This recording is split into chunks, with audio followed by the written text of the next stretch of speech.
Hi అండి. Welcome back to Saroja's home foods. ఈరోజు నేను పెసలతోటి ఒక రెసిపీ చేయబోతున్నానండి. మామూలుగా పెసలు అంటే పెసరట్టు, పెసర పునుగులు అట్లా చేస్తాం కదండి. అలా కాకుండా పెసలతోటి ఒకసారి ఇలా పెసర కట్టు చేసుకోండి. చాలా అంటే చాలా టేస్టీగా ఉంటుంది. ఒకసారి చేసుకున్నారంటే మళ్ళీ మళ్ళీ ఇలానే చేసుకోవాలనుకుంటారు. అంత టేస్టీగా ఉంటుంది. ఎలా చేసుకోవాలో చూద్దామా? ముందుగా ఒక కళాయి పెట్టుకొని అందులోకి ఒక గ్లాసు పెసలు వేసుకొని లో ఫ్లేమ్లో పెట్టుకొని ఫ్రై చేసుకోవాలండి. ఈ పెసలలో ఐరన్, జింక్, ఫైబర్ ఎక్కువగా ఉంటాయండి.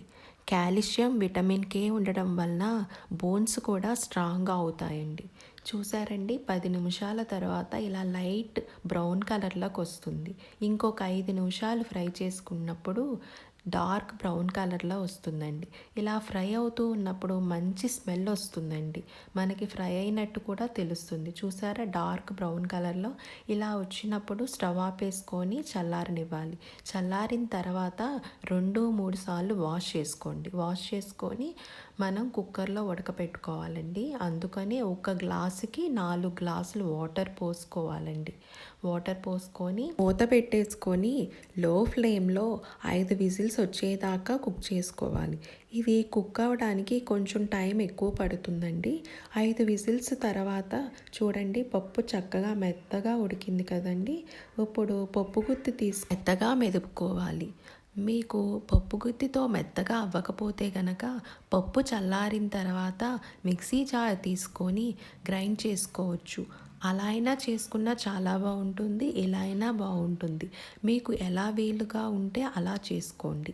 ఇలా పప్పు చక్కగా మెదుపుకున్న తర్వాత ఇందులోకి ఉప్పు, పసుపు, కారం వేసుకొని ఒక్కసారి మిక్స్ చేసుకోండి. ఒకసారి మిక్స్ చేసుకున్న తర్వాత ఇందులోకి 3 గ్లాసులు వాటర్ పోసుకోండి.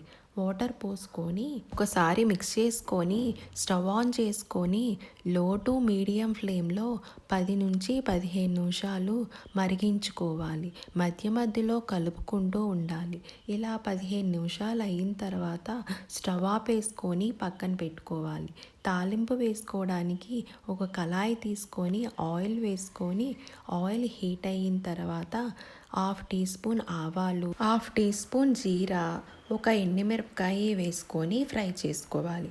అవి ఫ్రై అయిన తర్వాత కొంచెం కరివేపాకు కూడా వేసుకొని ఫ్రై చేసుకోవాలి. ఇవన్నీ ఫ్రై అయిన తర్వాత ముందుగా చేసి పెట్టుకున్న పప్పుగట్లో వేసుకొని ఒక్కసారి మిక్స్ చేసుకోండి.